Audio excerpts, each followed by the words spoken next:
Ladies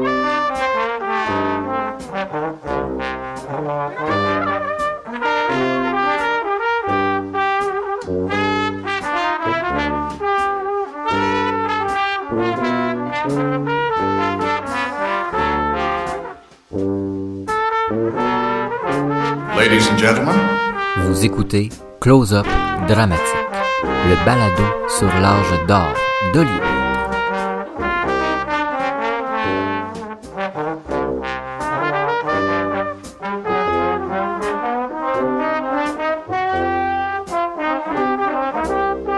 À Hollywood, tout le monde connaît la famille impériale du cinéma, les Pickford.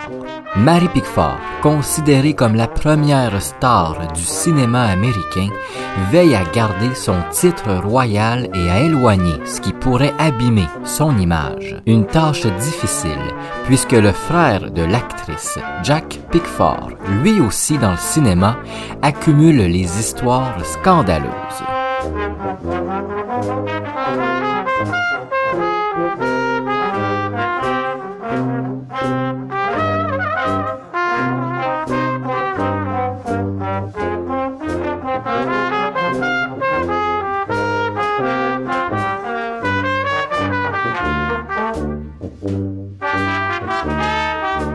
Jason Duval avec vous pour ce nouvel épisode de Close-Up Dramatique. Aujourd'hui, on retourne à Hollywood en plein dans la royauté du cinéma puisque je vous parle de Jack Pickford, le petit frère de Mary Pickford. C'est après la Première Guerre mondiale que les Pickford vont être considérés comme la famille royale d'Hollywood, mais aussi du cinéma. De un, parce que Mary Pickford, en se mariant avec Douglas Fairbanks, père, acteur de renom lui aussi, devient l'une des femmes les plus riches en Amérique. De deux, parce que Mary Pickford, en créant l'association des acteurs, elle a un contrôle sur ce qui sort, tout ce qui sort. Elle est un peu le tampon d'approbation. Approuvé par Mary Pickford, le film peut sortir. Autour d'elle, bien évidemment, sa petite famille, Lottie, la sœur cadette, qui elle aussi aura son épisode très bientôt, et son petit frère, Jack. Jack est un peu le mouton noir de la famille Pickford, vous allez comprendre pourquoi. Il est un peu en dehors du cercle familial parce qu'il côtoie les soirées plus ou moins mondaines et surtout, il est pas très sage. Lottie aussi a eu son lot de débordements, mais moins que son frère. Des débordements, des scandales, des histoires peu glorieuses que la patronne de la famille, la très célèbre Mary, s'assure que rien ne sort dans les journaux. Avec tout son argent, vous allez voir que l'actrice a été rusée pour faire taire quelques journalistes. On se lance maintenant dans l'histoire de Jack Pickford.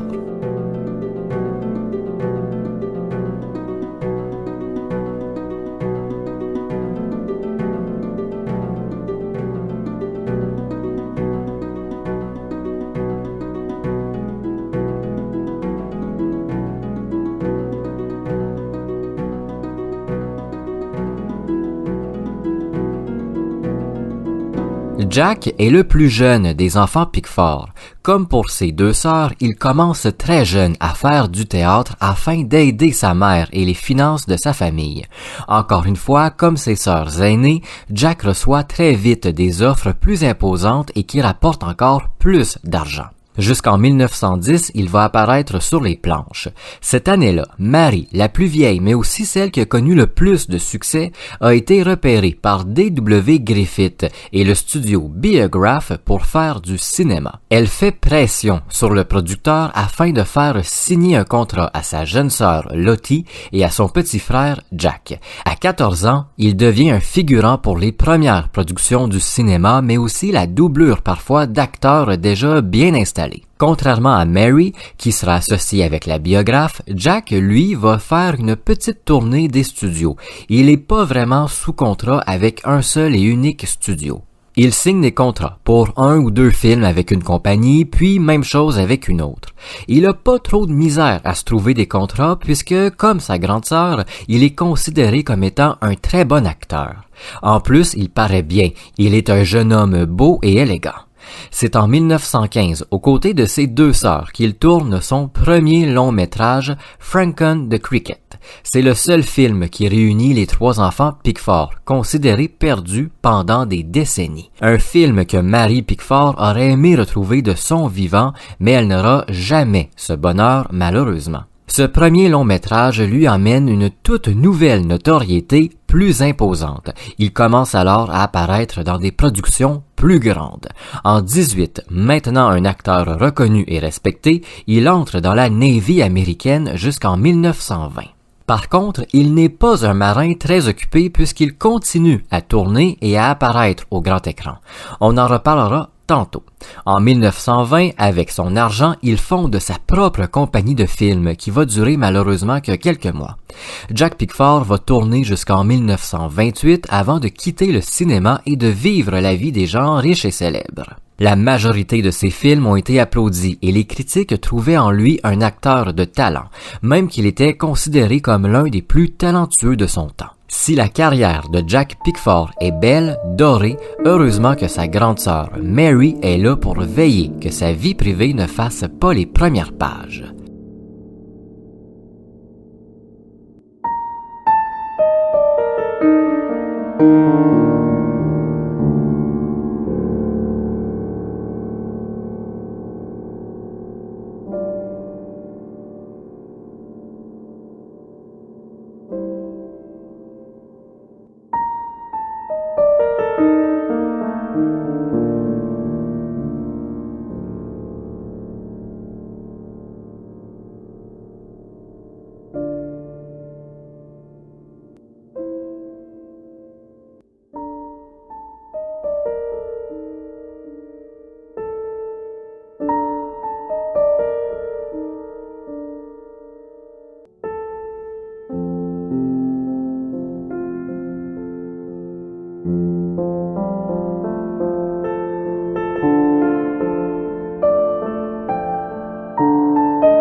Avant de commencer dans le vif du sujet, il faut que je vous précise que Jack Pickford et les médias, ça a toujours été plus tendu.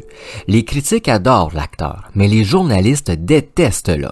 Il est considéré un peu comme un vaurien, un homme peu fréquentable et très immature.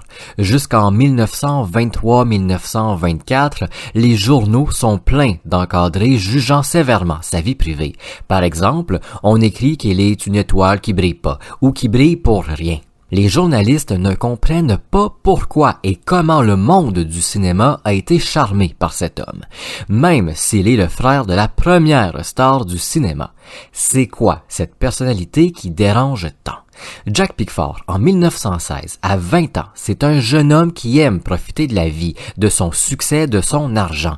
Il profite aussi très largement des avantages que la célébrité lui offre. Il fréquente les fêtes, autant mondaines que populaires. Il boit beaucoup pendant ses célébrations et il est pas rare qu'il fasse des problèmes dans les boîtes de nuit, chic ou non. La célébrité lui amène à être très populaire auprès des femmes et il en profite. Il accumule les aventures d'un soir et les fréquentations de très courte durée, chose pas très bien vue par les médias à cette époque. Surtout que parfois, il partage son lit ou quelques semaines de sa vie avec des femmes loin d'être fréquentables, parfois reconnues pour de petits délits. Ces fréquentations-là, pas toujours très bien perçues, lui permettent de s'abreuver en alcool fort et quelquefois en drogue, parce que oui, Jack Pickford est un consommateur d'héroïne, une substance très répandue dans les années 1910 et 20.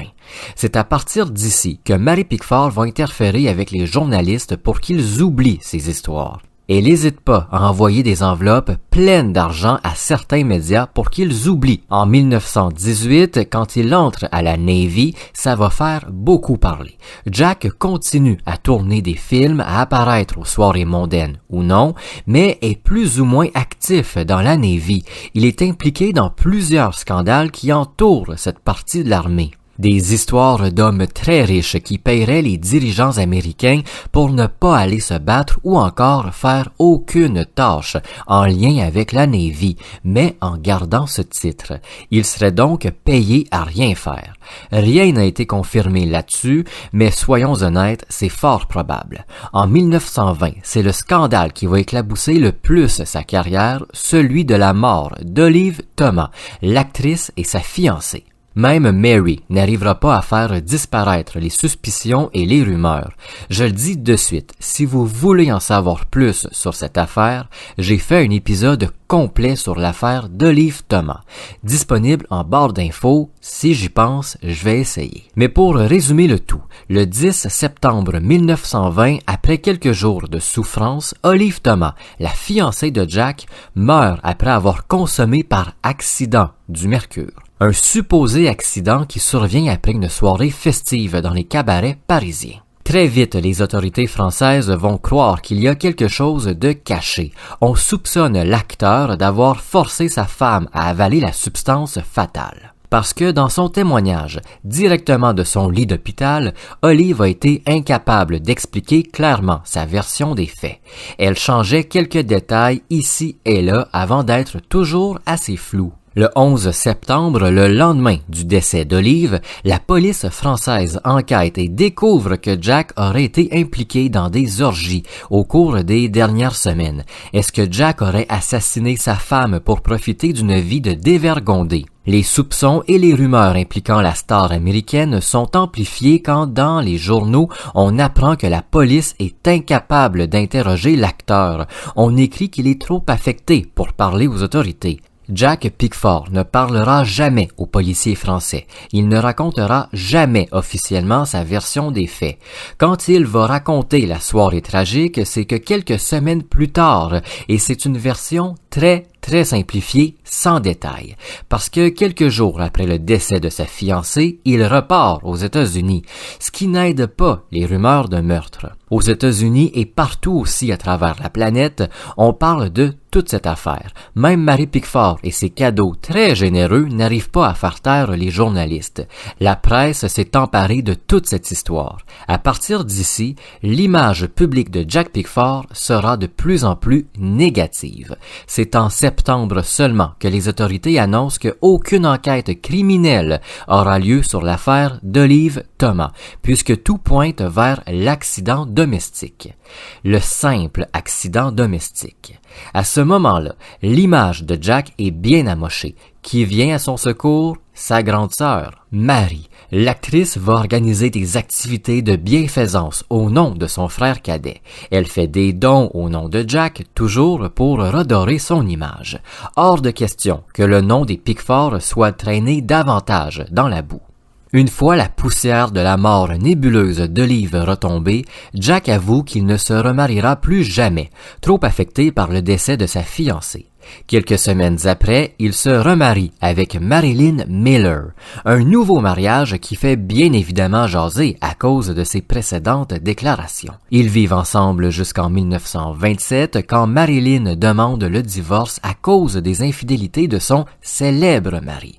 Entre-temps, Jack délaisse le cinéma. Les journalistes ne tardent pas à écrire que ses problèmes d'alcool l'éloignent.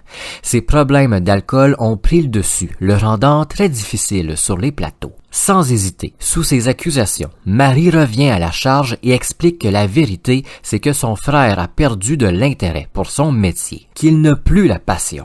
Jusqu'en 1930, Jack va accumuler les histoires honteuses, souvent étouffées par sa grande sœur.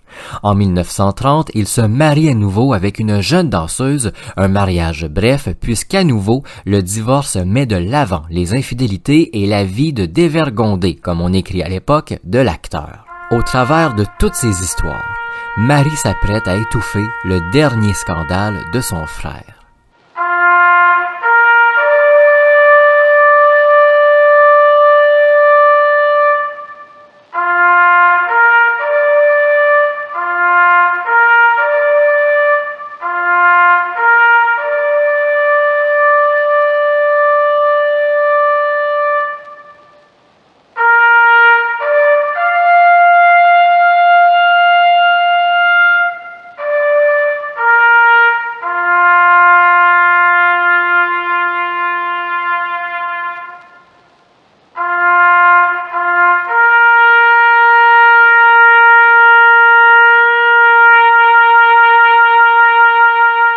1932, Jack passe son temps entre la France et Hollywood. Il a un peu adopté les Français et passe la grande partie de sa vie là-bas désormais. Au printemps 32, il rend visite à sa sœur, Mary, au célèbre Pickfair, la demeure de l'actrice. Le Pickfair, considéré la demeure la plus luxueuse de tout Hollywood pendant plusieurs décennies, et maison que va habiter Mary Pickford jusqu'à sa mort dans les années 70. Mary se souvient de cette ultime visite de son frère comme effrayante. Elle se souvient qu'il était complètement transformé par ses abus, les joues creuses, le regard éteint et vitreux. Elle le décrit comme assez faible aussi, très fatigué, voire épuisé. Quand Jack quitte la demeure de la royauté hollywoodienne, Mary regarde son frère quitter du haut de l'escalier. C'est là qu'elle remarque qu'il est, en plus, blafard, très pâle. C'est là aussi, sans qu'elle sache d'où elles viennent, mais une voix intérieure lui aurait dit que c'était la dernière fois qu'elle voyait son frère en vie. En entrant dans sa voiture, Jack aurait crié quelque chose comme « Ah, descends pas avec moi, Marie, je peux le faire tout seul » à sa sœur. Un triste présage ou un simple mot qui prend de l'ampleur par la suite, on saura jamais, malheureusement. À la fin de l'année 1932, de retour à Paris, l'acteur continue à vivre une vie de débauche. Il fréquente sans pause les cabarets parisiens et boit toujours de plus en plus. En parallèle, il commence aussi à souffrir de quelques ennuis de santé. La situation dégénère très vite et il est finalement hospitalisé à l'hôpital américain de Neuilly-sur-Seine au début de l'année 1933. De sa chambre, drôle de hasard, il peut voir celle dans laquelle, 13 ans plus tôt, sa fiancée Olive Thomas est décédée. Le 3 janvier 1933, Jack Pickford meurt d'une nécrite, une inflammation des nerfs qui touche tous les centres nerveux. Il avait 36 ans. La presse va beaucoup parler de la mort de l'acteur. On raconte surtout sa vie scandaleuse, ses amours infidèles, ses problèmes d'alcool, d'héroïne et toutes ces histoires scandaleuses. Des États-Unis, Mary Pickford prend la défense de son frère une dernière fois. Elle vante ses films, explique à quel point il était un petit frère extraordinaire, que tout ce qu'on peut raconter est faux.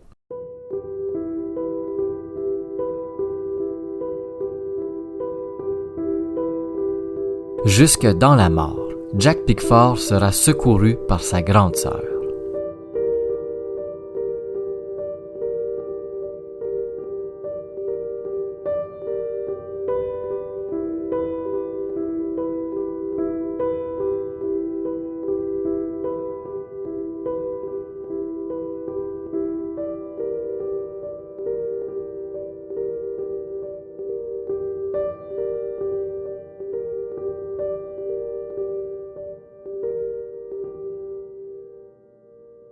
Merci d'avoir écouté Close-Up Dramatique. Si vous le voulez, vous pouvez laisser une note à cet épisode ou même au balado, peu importe la plateforme d'écoute.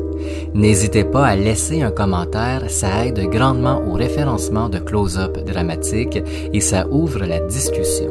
On se retrouve très bientôt pour un nouvel épisode.